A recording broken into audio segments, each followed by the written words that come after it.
Emil Kansi कौन था? 1997 में नवाज शरीफ ने एमल कांसी को अमेरिका से $35 लाख लेकर अमेरिका के हवाले क्यों किया? एमल कांसी ने गैरत के साथ अमेरिका में जहर का इंजेक्शन लगवाया और मरते मरते हम पाकिस्तानियों की गैरत पर सवालिया निशान छोड़ गया। मौत से कबल उसने सिर्फ एक जुमला कहा, अल्लाह के सिवा कोई माबूद नहीं। बलूचिस्तान के कांसी पश्तून कबीले से ताल्लुक़ रखता था, जिसको अमेरिका में सज़ाए मौत दी गई। उस पर इल्ज़ाम था कि उसने वर्जीनिया में CIA के सदर दफ्तर में दाखिल होकर 5 अफसरान को कत्ल कर दिया था। एमल कांसी पर आखिर तक ये साबित न हो सका कि उसका किसी गिरोह से कोई ताल्लुक़ है।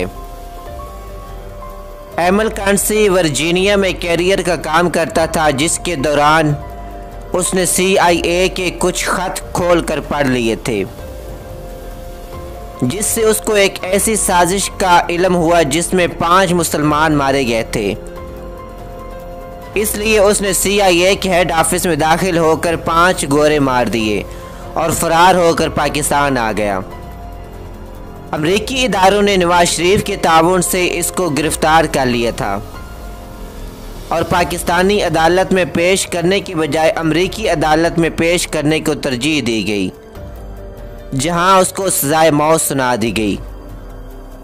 बाद में उस वक्त के वज़ीर दाखिला चौधरी शुजात ने बयान किया कि उसे $35 लाख मिले थे, मगर वो नवाज शरीफ की जेब में है।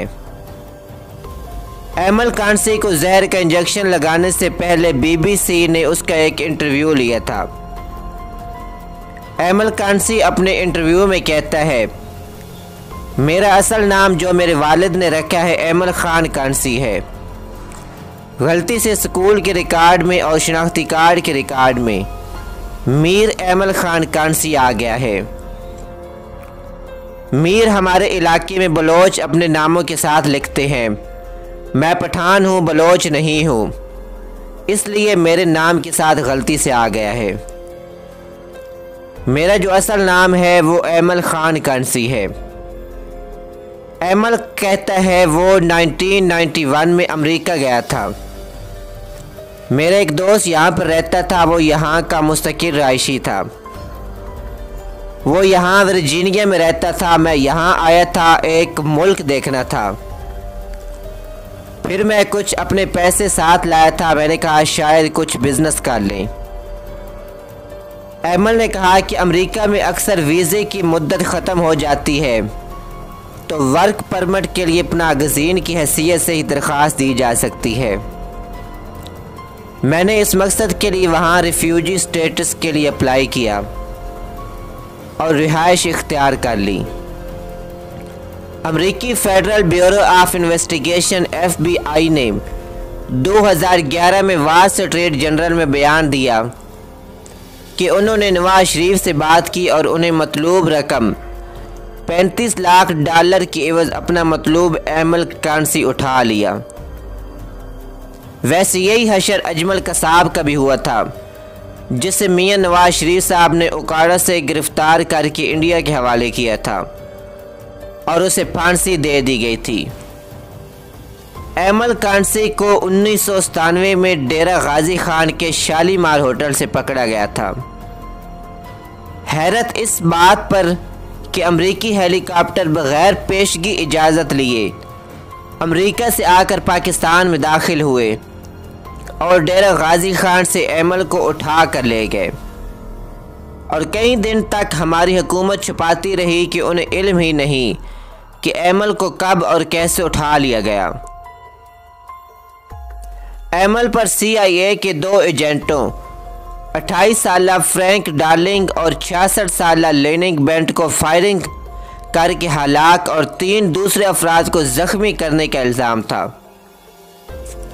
ये वाक़या 25 जनवरी 1993 को लैंगले में CIA हेडक्वार्टर के बाहर पेश आया था। कांसी इस वाक़या के दूसरे दिन अमेरिका से फ़रार होकर पाकिस्तान आ गया था उसको अमेरिका में नवंबर 2002 में जानलेवा इंजेक्शन लगाकर मौत की सज़ा दे दी गई।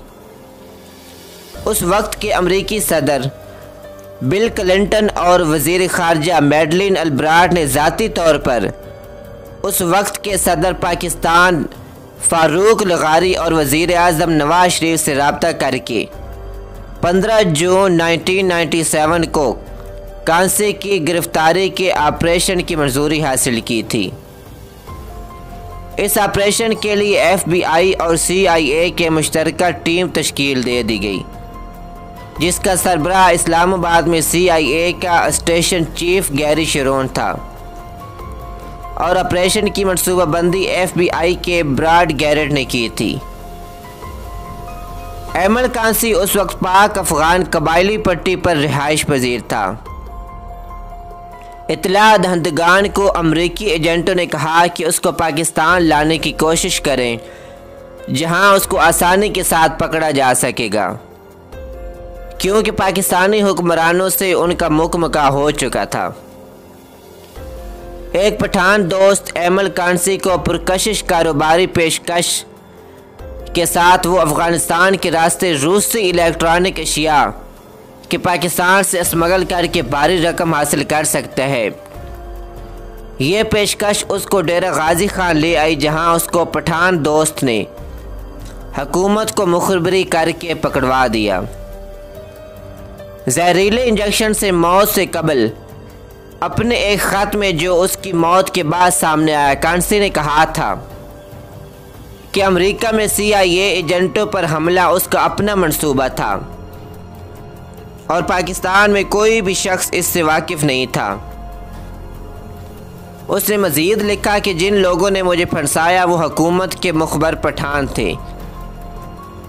उसने कहा कि वो डेरा गाजी खान की लुगारी और खोसा कबाइल के इलाके में ज़मीनों के मालिक हैं, मगर उनके नाम नहीं बताऊंगा। खैर, आखिर में ये बताता चलूँ कि एक पोंडा जवाब हमारे हुक्मरान उसका ये देते हैं कि डॉक्टर आफिया ये एमल कांसी अमरीकी शहरी थे। लानत हो इस टिटाई पे, क्या वो पाकिस्तानी शहरी नहीं थे क्या?